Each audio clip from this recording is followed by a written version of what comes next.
village where a woman named Martha opened her home to him. She had a sister called Mary, who sat at the Lord's feet, listening to what he said. But Martha was distracted by all the preparations that had to be made. She came to him and asked, "Lord, don't you care that my sister has left me to do the work by myself? Tell her to help me." "Martha, Martha," the Lord answered, "you are worried and upset about many things, but few things are needed, or indeed only one. Mary has chosen what is better, and it will not be taken away from her." I think I got that from the NIV. The other version the other it's slightly different, but it's okay. Can you imagine this story? Can you imagine the scene in your heads? If you were like me, you've got a sister, I can imagine the frustration or perhaps annoyance, that one of you is doing all the work. I'm the older one. I can imagine that I might get asked to do these jobs when I was young and my sister would have got away from it, or out of it. Martha is concerned. She's frustrated that Jesus is there with his disciples and she has been left to prepare the meal all by herself. So Jesus went around with his disciples, didn't he? And moved around. He didn't have a permanent home, he says that, so very often we read that he would stay at the home of Mary and Martha and Lazarus. There's a brother as well. John's Gospel talks about Lazarus. He was the one whom Jesus raised from the dead. It was one of the 3 miracles that Jesus performed where he raised somebody from the dead. The family were obviously really good friends of Jesus. He was obviously very close to them. They lived in a small town called Bethany, which is just outside Jerusalem. We get this from other parts of the Gospels. And on this occasion, Martha is trying to make a meal, and she is frustrated and annoyed that she has been left to do this alone, and that Mary is not helping her. I want to picture this scene a little bit, because we need to be able to picture this in our heads, so I want to describe it to you. There's a picture, I think, there. So, Jesus, of course, was a rabbi like many other Jewish rabbis. There were a number of Jewish teachers, they were called rabbis, and they were scholars, and they had a group of disciples who were like apprentices. They were the men who went with them, followed them, and they were taught by the teacher. And the idea of that was that they would be raised up to be teachers and rabbis themselves in due course. Now, these teachers would have, just as Jesus had sat there in the room, and the other disciples would all have been sat around and listening. So that might give you a little bit of a picture. Martha is making the food. Now, I don't know about you, if you're, this might just feel like an appeal to the women, but when I've got somebody coming to visit, it's not just about making them a meal, it's about making sure the whole house is spick and span, and not wanting people, because people judge you on how your house looks, don't they? I saw a meme on the internet the other day which talks about how women are judged for their houses in a way that men never are. If you go to a house where it's just a man, people overlook the untidiness or the lack of hygiene. But when it comes to a woman, people judge you like that. Believe me. We judge one another. So I'm guessing that Martha wanted everything to be perfect. I'm guessing that she was really concerned about making this beautiful meal and having everything lovely and ready for Jesus and his disciples. And there is nothing wrong with that. The Bible commends us for those who are hospitable. It encourages us to offer hospitality. Remember, in Romans it tells us that that's one of the spiritual gifts, being hospitable to others. We should be welcoming to visitors and being happy to provide meals for them. It's something that was very, very common in the early church. I've talked about that before. So when Jesus says Martha, you are worried and upset about many things, but few things are needed, or only one. He's not telling her off for being concerned. He's not telling her off for wanting to make a nice meal for him. He's simply saying she failed to recognise the most important thing. She was doing the right thing, but with the wrong attitude. She didn't recognise that the most important thing in this meeting was Jesus. She had Jesus, the Son of God, sitting in her front room, and she was more concerned about making meals and making everything right.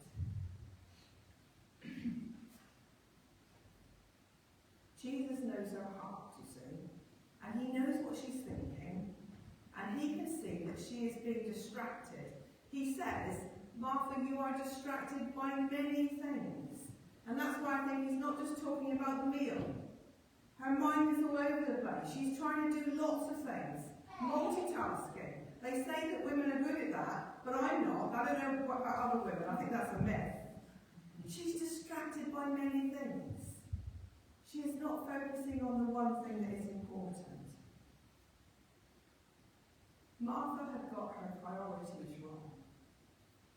Right at this moment, there was something better and more important that she could be doing. She could be, like Mary, sitting at Jesus' feet and learning from him. And this morning, I want to ask us, are we distracted by many things? As I thought about this, I realised that there are far more things that we can be distracted by today than Martha ever had to contend with. Well, let's just think about it. Our phones, for a start. We're distracted by our phones, aren't we? I'm sure that many of you will use your phone for reading, for following the Bible reading in the service. I always do. And it can be, so phones can be a really good thing, can't they? Because we've got all that at our fingertips. But as I think about it, I think the trouble is, it's so easy to be distracted by your phone in a church service. Even this morning as we come in, if you're following it on your phone, and I've done this myself, you can be following along the reading, and then a notification pops up, or a WhatsApp message, and it drops down at the top of the screen. And the temptation is, just click on it, just see what that is, just see what that message is. If we're honest, I think that's something that we would all do. And so phones can be a distraction. And I want to encourage you this morning to bring a Bible to church, or grab one from the bookcase, as I know that some of you will do, and follow through the reading on that. One of the things that concerns me, so I love the tech on my Bible. I love having 42 translations available at my fingertips. It can be very useful. But I also know that since we've been doing this, we have it on the screen behind us as well. My concern is that for the last 20 years in churches, since we've been putting the readings up on the screen or reading on our phones, that we're raising a generation who may not know the Bible as well, because we don't know where things are in the Bible, because we're not flipping over the pages and trying to find them. So I would encourage you to go back to hard copies of the Bible, if you possibly can. What about social media?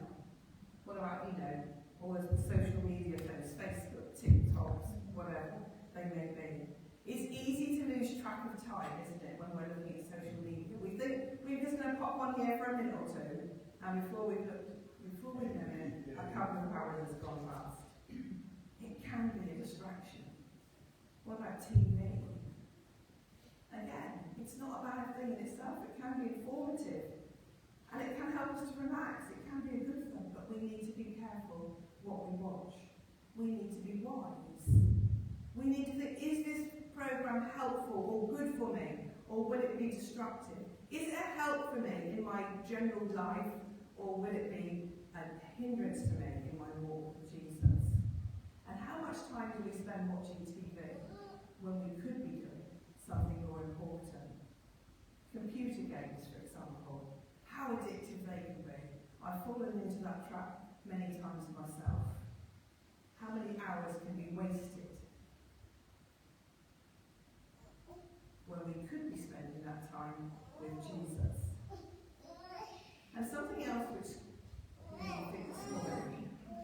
actually about worries and cares.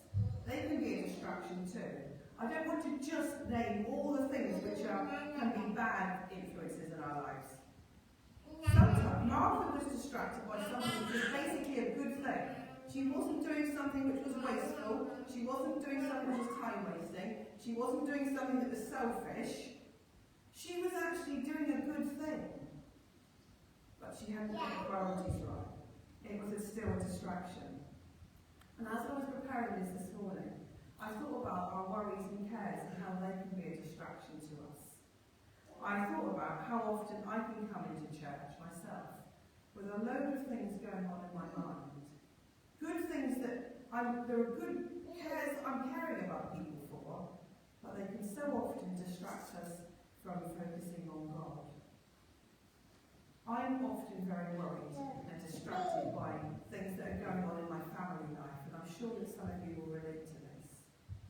You know, worries about people's health, worries about their happiness, worries about their well-being, and particularly worries about those who are no longer following Jesus, who have rejected him or have not made that commitment to follow him. That weighs really, really heavily on me. I pray every day for those members of my family who don't yet know Jesus or who have lost their first love. And yet sometimes those cares and those worries and those anxieties can be so overwhelming that I find it very difficult to focus on God. And yet, he is the very one who can make a difference. He is the one who can take away my cares and my distractions. He is the one who can deal with those anxieties. The 1 Peter 5:7 says, "Cast all your anxiety on him, because he cares for you." He knows what your worries are this morning. He knows what your anxieties are. He knows what those distractions are. And he can care for you. And yet what's really interesting about this verse is it struck me as what the verse that comes next.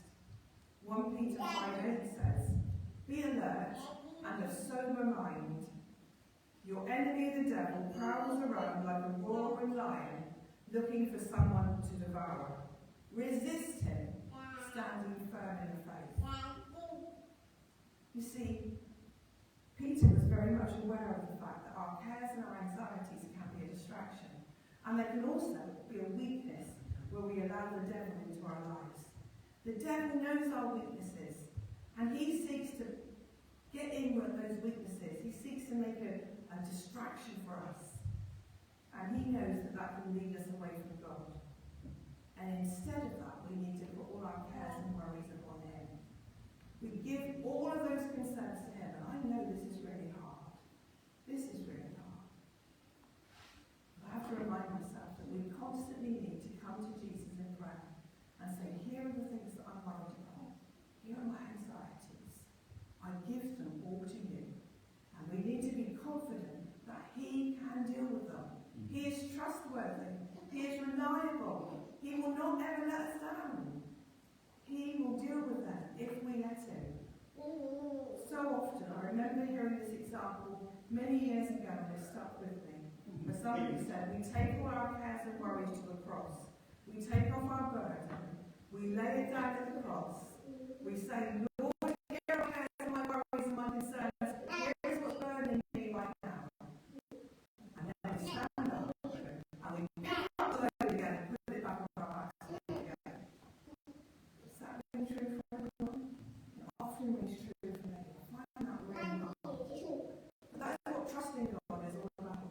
Trusting him is giving it all to him and expecting him to deal with it.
to make sure that I spend time each day praying, listening to Him, reading His Word.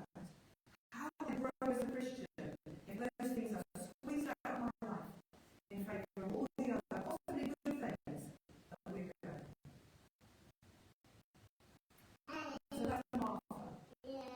And that's what I believe that the message that we can learn from Martha this morning is not to be distracted.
rather than being kept in the back rooms with the other women. And he thinks that what was really bugging off for the most was that Mary had cut clean across one of the most basic social conventions. When the student was learning, it was given that you would be learning in order to teach. Not just to reform your own hearts and minds, but to become another teacher. Right, goes on to say, if he doubts it, any first century reader would have missed the point. Well, I think in the 21st century, we often do miss the significance of this. And I believe, right, as was right us, that in the early church, this was taken to heart very much so. We see in Romans chapter 16 a huge list of women named who were leaders of churches at Paul's time. And Paul commends them for their, some are deacons, some are leaders, some are pastoring, some are elders. We see this again and again. Julia is mentioned as an apostle. It's interesting actually about Julia because in the King James version it says Julius. That's because the translators thought there must be a mistake here. Julia is a female name. Female couldn't be an apostle. Must be S towards the end. Jesus is showing his disciples a new way of living. By allowing her to sit at his feet and then reinforcing this when Martha challenges it. Jesus is tacitly saying, women can learn too. Women as well as men can be disciples. He's offering to them, and by implication to all women for all time, the opportunity to learn as much as the right as already the right men. And so when later on, when we read in the Great Commission, when Jesus says to his disciples, go into all the world and preach the gospel, it's clear that he didn't just mean men. The women disciples were included in that instruction too. Because if it's okay for women to learn, it's also okay for them to preach the gospel. And we see that reinforced by Jesus when Mary Magdalene, different Mary, was in fact the first person that Jesus revealed himself to after he came back from the dead. And he said to her, go and tell the others. This is a significant point there again. He's reinforcing that. He chooses a woman to go and tell the rest of the disciples that he was alive.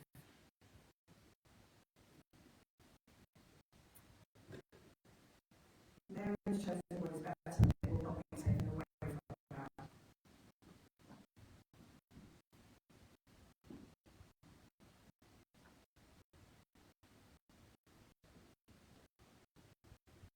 Mary has chosen the better part. She has made that choice for herself. Mary has made the right choice. Mary has got her priorities right. Mary knows that sitting at Jesus' feet is more important than getting a meal ready.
each of us